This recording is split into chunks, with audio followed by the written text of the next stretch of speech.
Bien, en este tema vamos a tratar acerca de la ubicación de una medición individual respecto del conjunto de mediciones del que forma parte. El tema se llama posición relativa y apunta a ubicar a los casos individuales en relación al conjunto del que forman parte. Ya hemos mencionado la distancia a la que se encuentra un caso del promedio. A eso lo habíamos llamado desvío. A este desvío lo utilizamos cuando definimos la varianza en primer lugar, cuando se aleja el caso del promedio. La diferencia, x menos la media, se llama desvío o desvío absoluto, lo podemos llamar ahora para distinguirlo de otro desvío que vamos a ver enseguida. Y ese desvío puede ser tanto positivo como negativo, o inclusive cero, según se trate de observaciones que están por encima del promedio, o por debajo del promedio, o que coinciden exactamente con el promedio. Cuando una observación está por encima del promedio, esta resta va a dar positiva. Cuando esté por debajo, la resta va a dar negativa. Por ejemplo, si en una prueba aplicada a 500 personas, ¿sí?, la prueba tiene media 120. Eso caracteriza a la prueba. Aplicada a las 500 personas, el valor medio, el X media, vale 120. Ahora miramos un caso particular. Una persona que obtiene 150 puntos. Ese es el X, el valor particular. Notemos la diferencia, ¿no? X media es el promedio de todo el grupo, de los 500 juntos. X es el valor individual de ese caso. Para ese caso, la diferencia x menos x media, lo que acabamos de denominar desvío, es, 150 menos 120, el valor propio menos el promedio de su grupo, que da 30. Ese es el desvío absoluto, 30 puntos. Ese caso se encuentra 30 puntos por encima de la media. El desvío dio positivo, eso quiere decir que está por encima de la media. Otra persona que obtenga 115 puntos, por ejemplo, o sea que su X es 115, su X tiene un desvío de menos 5, que sale de restar el X, o sea, su propio puntaje, menos la media del grupo.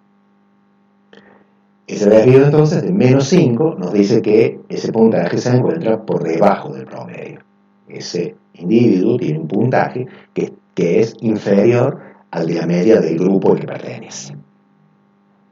Ahora bien, esa comparación del caso menos la media nos da, como ya hemos dicho, el desvío absoluto, o sea, los puntos en particular a los que se aleja, por encima o por debajo, el caso del promedio. Pero la idea de posición relativa tiene que también tener en cuenta la dispersión. ¿Por qué? Porque esta forma de medirla da lo mismo si tenemos desviación estándar grande o chica. Estos dos ejemplos, dos pruebas, ambas tienen media 150, pero una de ellas tiene desviación estándar 50 y la otra 22. Eso quiere decir que la primera está dispersa, comparativamente, ¿no? La desviación estándar 50 es grande, eso quiere decir que hay mucha dispersión, y esta 22 es más pequeña, entonces hay menos dispersión. Podemos hacer la comparación directa entre las desviaciones estándar porque las medias son iguales. Si las medias no fueran iguales, entonces para poder comparar tendríamos que calcular los coeficientes de variación. Pero como las medias son iguales, 50 es más grande que 22, quiere decir que esta prueba tiene más dispersión que esta otra. Si en cualquiera de los dos casos una persona obtiene 200 puntos, el desvío de esa persona es 50 puntos. X menos la media. 200 menos 150 es 50 en un caso y en el otro. Que haya mucha o poca dispersión no tiene ningún efecto en el desvío. El desvío absoluto, como lo hemos definido acá, X menos la media, no toma para nada en consideración la variabilidad que tenga la distribución. Pero eso es importante, porque, como vemos en este gráfico, el sujeto que tiene 200 puntos, esta observación que vale 200, En la prueba 1, que corresponde a una variable con mucha dispersión, pertenece a una zona de la distribución donde se encuentra una gran cantidad de casos. Uno podría decir que no era raro encontrar a alguien que obtuviera 200 puntos en esta prueba, en la prueba 1.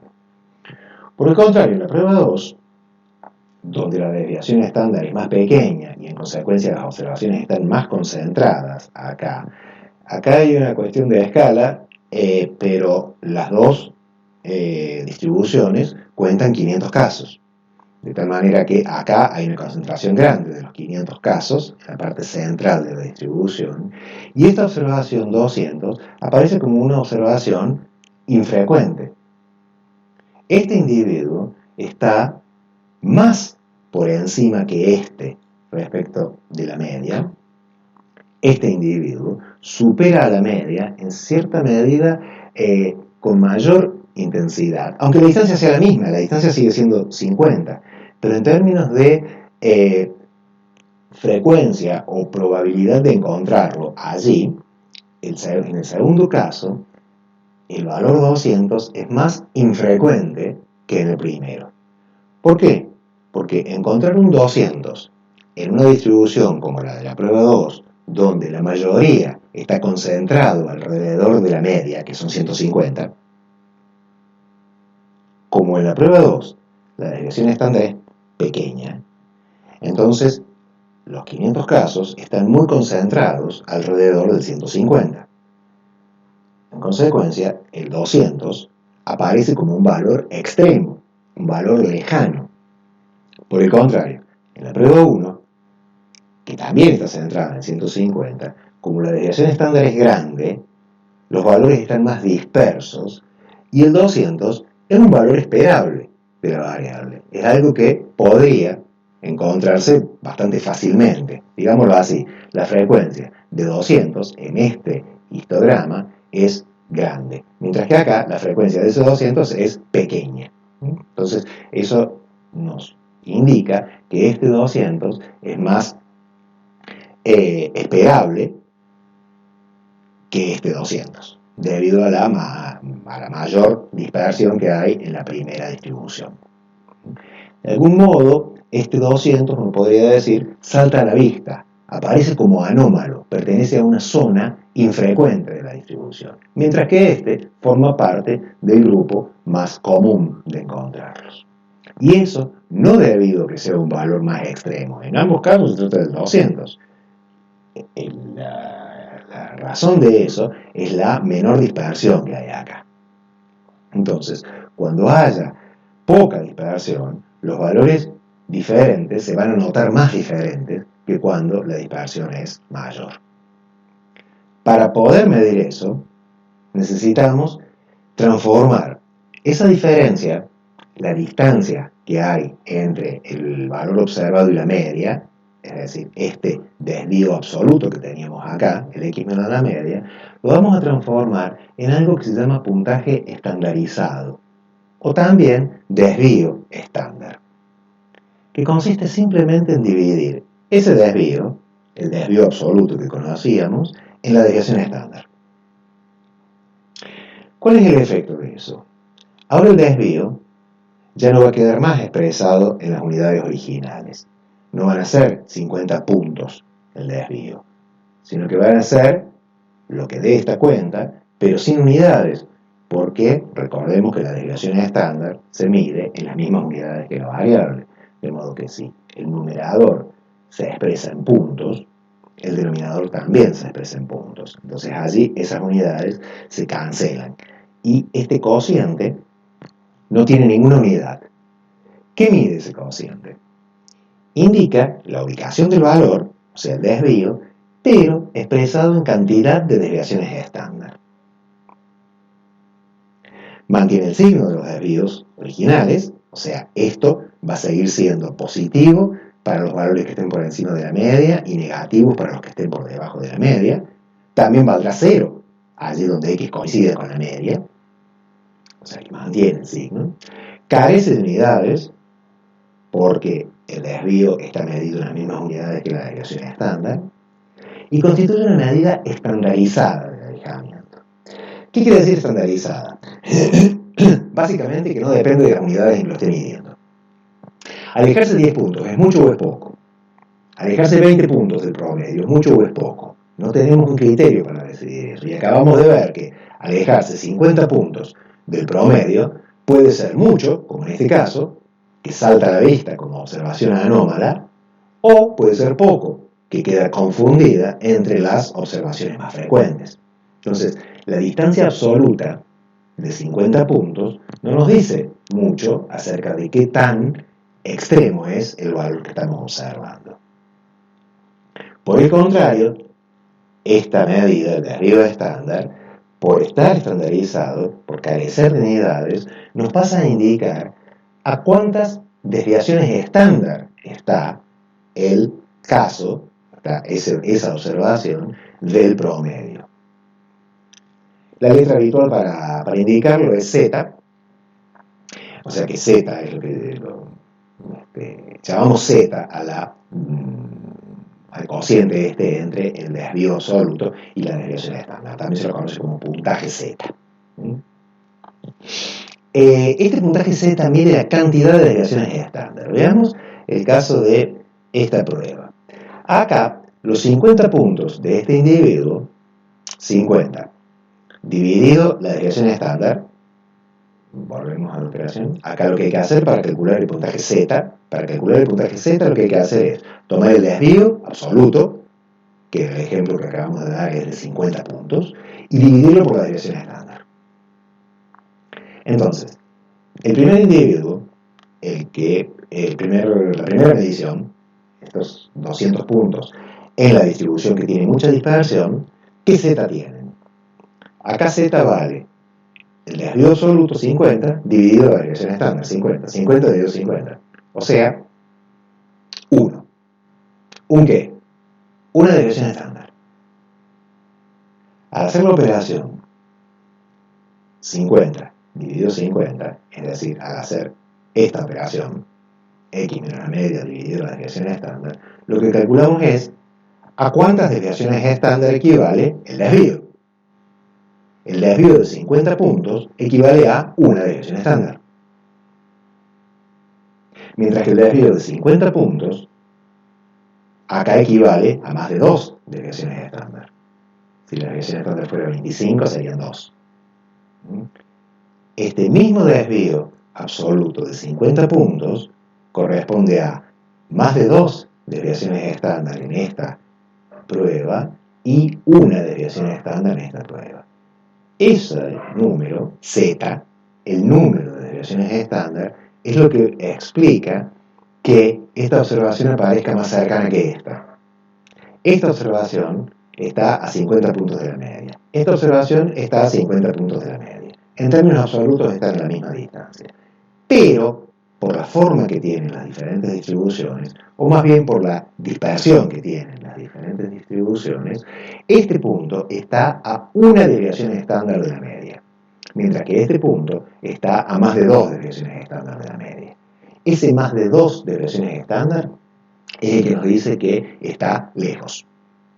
¿A cuántas desviaciones estándar está el valor de la media? Es una medida de qué tan lejos está. Y eso porque tenemos algunos resultados teóricos que nos permiten evaluar qué tan grande es una determinada cantidad de desviaciones estándar. Esos resultados teóricos los vamos a ver para dos situaciones diferentes. Una muy general, que vale para todo tipo de distribuciones, cualquiera sea la forma, inclusive distribuciones multimodales o distribuciones casi uniformes, insisto, muy general, y otro resultado un poco más específico que sirve cuando la distribución es unimodal y que tiene cierto grado de simetría, que se parece a la normal. Estos dos resultados teóricos se llaman, el primero de ellos se denomina así, desigualdad de Chebyshev. Está escrito de esa manera, es un poco rara la manera en que está escrito, vamos a entender qué quiere decir esto. Esta P vamos a leerla por ahora en este contexto en el que estamos actualmente, la vamos a leer como proporción. ¿Sí? La proporción de valores. Acá la variable es X, ¿no? X es los puntajes individuales. La proporción de valores X que se encuentran a una distancia de la media. Esta diferencia, X menos la media, es la distancia.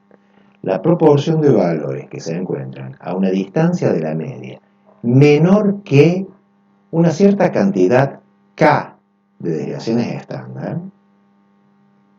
Luego veremos, ese K puede valer lo que queramos, 2 desviaciones estándar, 3 desviaciones estándar, etc. Una cierta cantidad K de desviaciones estándar. Entonces, la proporción de valores que se encuentran a una distancia de la media menor que una cierta cantidad K de desviaciones estándar es mayor o igual que 1 menos 1 sobre K cuadrado. Eso es lo que dice la desigualdad de Shannon, donde K es la cantidad de desviaciones estándar. Lo veamos aplicado a algunos valores de K para que esto tenga algún sentido. Por ejemplo, si K vale 2, entonces reemplazo una expresión de arriba y ¿qué dice? Dice que la proporción de valores de X que se encuentran a una distancia de la media menor que 2 desviaciones estándar, acá le estoy dando acá el valor 2, menor que 2 desviaciones estándar, es mayor o igual, decía aquella expresión, que 1 menos 1 sobre K cuadrado, o sea, 1 menos 1 sobre 2 al cuadrado. Bueno, cuando hacemos esas operaciones, 2 al cuadrado es 4, 1 cuarto, 1 menos 1 cuarto son 3 cuartos, o sea, 0,75. La cuenta de este lado da 0,75. ¿Qué quiere decir eso? Que la proporción de valores que se encuentran a una distancia de la media menor que 2 desviaciones estándar es mayor que 0,75. Si yo me paro en la media y de allí tomo un intervalo que va hasta 2 desviaciones estándar por encima y 2 desviaciones estándar por debajo, estamos hablando de la distancia en términos absolutos. ¿Sí? Eso es lo que quieren decir las barritas verticales acá. La distancia absoluta. La distancia en valor absoluto. Es decir, la proporción de valores que se encuentra en ese espacio que está desde la media, 2 desviaciones estándar para abajo, y de la media, 2 desviaciones estándar para arriba, en esa zona se encuentra por lo menos, por eso dice acá mayor o igual, por lo menos el 75% de los casos. Y lo interesante de esto es que eso es válido cualquiera sea la distribución. No importa si es simétrica o asimétrica, si es multimodal o como sea. Para el caso de K igual a 3, la misma operación, reemplazamos el K por el valor 3, y ahora vamos a hablar de la proporción de valores de X que se encuentran a una distancia de la media menor que 3 desviaciones estándar, es mayor o igual que 1 menos, y ahora reemplazamos el K por el 3, 1 sobre 3 al cuadrado, que es un noveno, 1 menos un noveno da 8 novenos, que es 0,89. O sea que ahora lo que decimos es que a una distancia de hasta 3 desviaciones estándar, o sea, de la media, 3 desviaciones estándar para abajo y 3 desviaciones estándar por encima, dentro de ese intervalo de valores se encuentra por lo menos, acá dice que la proporción es mayor o igual, por eso se encuentra por lo menos el 89% de los casos. Esto del por lo menos quiere decir que establece un piso mínimo para la proporción de casos. O sea, seguro que menos del 75% a 2 desviaciones estándar y menos del 89% a 3 desviaciones estándar no va a haber. O sea, la proporción de casos que están dentro de las 2 desviaciones estándar es por lo menos el 75%. Y a 3 desviaciones estándar por lo menos el 89%. Lo particular de esto, les decía recién que es que no le pide ningún requisito a la distribución. ¿Sí? Puede tener cualquier forma. Acá ponemos un ejemplo de una con una forma bastante, se parece a una cosa uniforme. Y acá está hecho el ejemplo para K igual a 2, de la media están contadas 2 desviaciones estándar para arriba y de la misma media, 2 desviaciones estándar para abajo. Entonces, entre esos dos valores, que están 2 desviaciones estándar debajo de la media, hasta 2 desviaciones estándar por encima de la media, en esa zona, dice la desigualdad de Chebyshev, que por lo menos hay un 75% de las observaciones. Si nos fuéramos a un intervalo más grande, con 3 desviaciones estándar, bueno, en este gráfico ya entraría el 100% de las observaciones. Bueno, lo que garantiza la desigualdad de Chebyshev es que por lo menos el 89% estaría ahí. Quizá en nuestro caso entraría más del 89%, entraría el 100%. Como que de hecho, esto que está acá señalado es más del 75%. Bueno, por eso la desigualdad de Chebyshev lo que plantea es un piso mínimo. Dice, seguro que menos del 75 no hay. ¿Habrá más? Sí, probablemente haya más.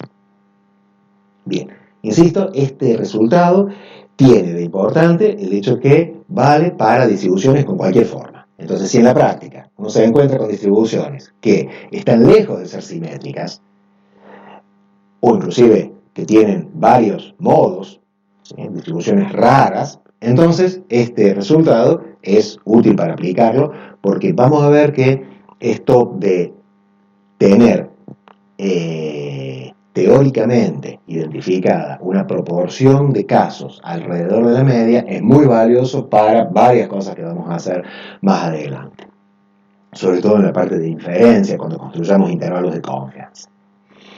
Ahora, si la distribución es simétrica y tiene un aspecto parecido a la normal, o al menos no tiene más de un modo, está concentrada en medio, no es demasiado platicúrtica, con que tenga las condiciones de unimodal y simétrica, alcanza para que podamos aplicar un resultado que es menos general, pero más frecuente en su uso.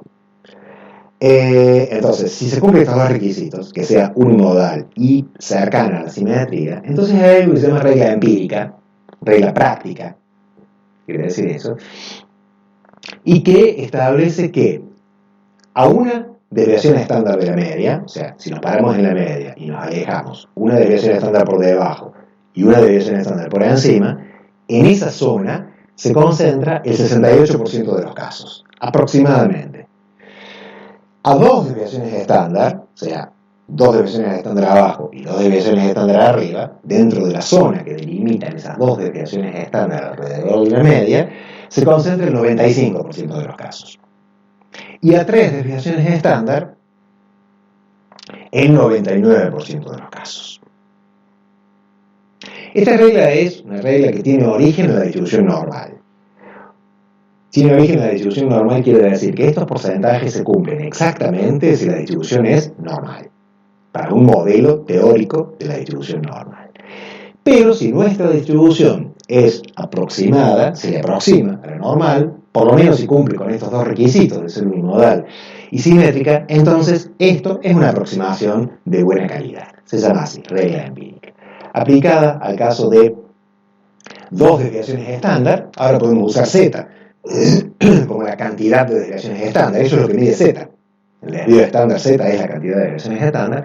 Entonces acá, con un modelo, con una distribución de frecuencias que es cercana a la simetría, note que no es perfectamente simétrica, pero es cercana a la simetría, entonces el intervalo construido desde 2 desviaciones estándar por debajo de la media hasta 2 desviaciones estándar por encima de la media, ese intervalo contiene alrededor del 95% de las observaciones.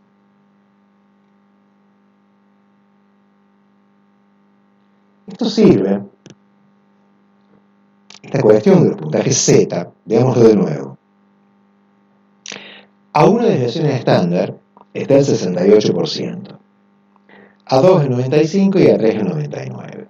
De modo que si uno pone unos puntos de corte en 2 y 3 desviaciones estándar, el intervalo que va de 2 desviaciones estándar por debajo del promedio a 2 desviaciones estándar por encima contiene el 95% de los casos. O sea, una gran mayoría está allí. Solamente el 5% restante, el 5% que sobra, está más allá de ese intervalo. ¿Qué quiere decir más allá de ese intervalo? Más allá de 2 desviaciones estándar respecto de la media, por encima o por debajo. Solamente el 5% está allí. Y si nos vamos a 3 desviaciones estándar, ya cubrimos al 99% de los casos, con lo que solo el 1% está más allá de 3 desviaciones estándar. Entonces eso nos da un criterio para decidir cuándo un puntaje Z es alto o bajo, o muy bajo, o extremadamente bajo, o extremadamente alto. Para los Z mayores a 3, los que están más allá de 3 desviaciones estándar respecto de la media, o los que están por debajo de 3 desviaciones estándar, debajo de la media, o sea, los que estos, perdón, va de nuevo, estos y estos son los que están más allá de 3 desviaciones estándar. Por encima los primeros y por debajo los últimos. ¿Sí? Esto es más de 3 desviaciones estándar por encima del promedio. Y esto es más de 3 desviaciones estándar por debajo del promedio. A esos valores, a los que tengan Z mayor a 3 o menor que menos 3, los vamos a considerar excepcionalmente altos o bajos, excepcionalmente elevados o excepcionalmente bajos. ¿Por qué? Porque pertenecen a los extremos del 1% de la distribución. Las chances de encontrarlos allí, a los valores, son muy pequeñas. Entonces, por eso los consideramos excepcionalmente altos si están para el lado de los positivos o bajos si están para el lado de los negativos. Y luego ponemos otros 2 puntos de corte, los que corresponden a las 2 desviaciones estándar. Cuando tengamos valores que están entre 2 y 3 desviaciones estándar, vamos a considerarlos como valores elevados, lo mismo que vale para los que están entre menos 2 y menos 3 desviaciones estándar. Esos valores van a ser considerados bajos. ¿Sí? La zona del medio, la que está entre menos 2 y 2 desviaciones estándar, corresponde al 95%, o sea, a 2 desviaciones estándar está el 95%, de modo que encontrarse en esa zona, encontrarse en la zona de las 2 desviaciones estándar en torno a la media, es muy probable. Esos son los valores que vamos a considerar como valores esperables de la variable. ¿Sí? Es la zona donde sería más probable encontrarlos. Entonces, hasta 2 desviaciones estándar respecto del promedio es la zona de valores razonablemente esperables, donde se encuentra el 95%. Cuando se van más allá de las 2 desviaciones estándar y hasta 3, los consideramos como valores altos, elevados, se alejan de ese 95%, pero no tanto todavía. Los que se van más allá de 3 desviaciones estándar, para el lado de los positivos o de los negativos, entonces los consideramos como valores extremos o excepcionalmente elevados. ¿Sí? El análisis de los casos particulares, entonces, consiste en identificar dónde se encuentra el caso. Si se trata de un puntaje que está dentro de lo esperable, si es un puntaje elevado, si es un puntaje excepcionalmente elevado o excepcionalmente bajo, etc. Si tenemos volvamos al ejemplo de la prueba aplicada a 500. Acá está. Si tenemos una prueba aplicada a 500 personas y sabemos que la media vale 120, el hecho que un individuo haya obtenido 150 puntos no nos dice nada si se trata de un caso alto, excepcionalmente alto, esperable, porque eso va a depender de las desviaciones estándar.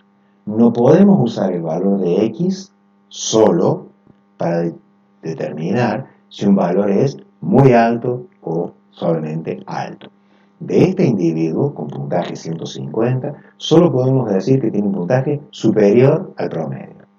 ¿Es muy superior al promedio? ¿Es excepcional este puntaje 150? No lo sabemos. Y no lo podemos saber hasta que no conozcamos las desviaciones estándar. Si, por ejemplo, esta distribución hubiese tenido una desviación estándar de 60, la prueba aplicada a 500 personas con media 120, y desviación estándar 60. ¿Qué pasaría con desviación estándar 60? Bueno, calculemos el puntaje Z para este individuo. El puntaje Z se calcula como el desvío, 30, dividido la desviación estándar. 30 dividido 60 es 0,5. Ese puntaje Z ubica al caso en una posición que es 0,5 desviaciones estándar. Media desviación estándar. Entonces pertenece a la zona donde es esperable encontrarlo. Es un valor esperable de la variable. ¿Sí? Es un valor que está dentro de la zona de las 2 desviaciones estándar. Hasta 2 desviaciones estándar, dijimos que es la zona donde cabe con más chances encontrar valores de la variable. 150 puntos representarían un valor esperable de la variable. Supera la media, pero la supera levemente, apenas por encima de la media, diríamos, con una desviación estándar de 0,5. A la inversa, si esta prueba aplicada a las 500 personas hubiese tenido una media de 120, pero las observaciones hubiesen estado muy concentradas alrededor de la media, por ejemplo, con una desviación estándar de, recién dijimos, de 60, supongamos de 15 o de 10, una desviación estándar de 10. ¿Sí? Si la desviación estándar hubiera sido 10, ahora el puntaje Z, ¿cuánto vale? 150 menos 120 es 30. Ese es el desvío absoluto. Dividido 10, que es la desviación estándar, vale 3. ¿3 qué? 3 desviaciones estándar. Entonces, ese mismo puntaje, 120, habría sido excepcionalmente elevado, porque habría representado 3 desviaciones estándar en relación al promedio.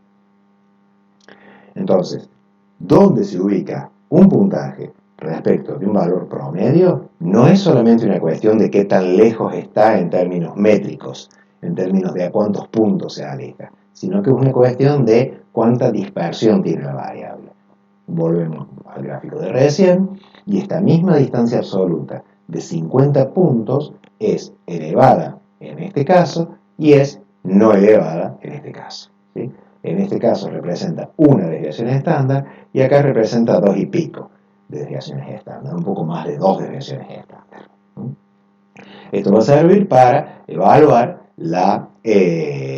justamente la posición relativa de un puntaje, saber si un caso en particular evaluado obtiene un puntaje que está dentro de lo esperable, está dentro de los valores elevados, o si debe considerarse excepcional, si destaca especialmente respecto de su grupo. Estas medidas son, en todos los casos, son medidas relativas, son en relación al grupo al cual el caso pertenece. Por eso estamos usando medidas descriptivas del grupo. La media y la desviación estándar caracterizan al grupo y luego observamos cómo se sitúa el caso en relación a esas medidas descriptivas. Bien, hasta acá llegamos por ahora. Gracias.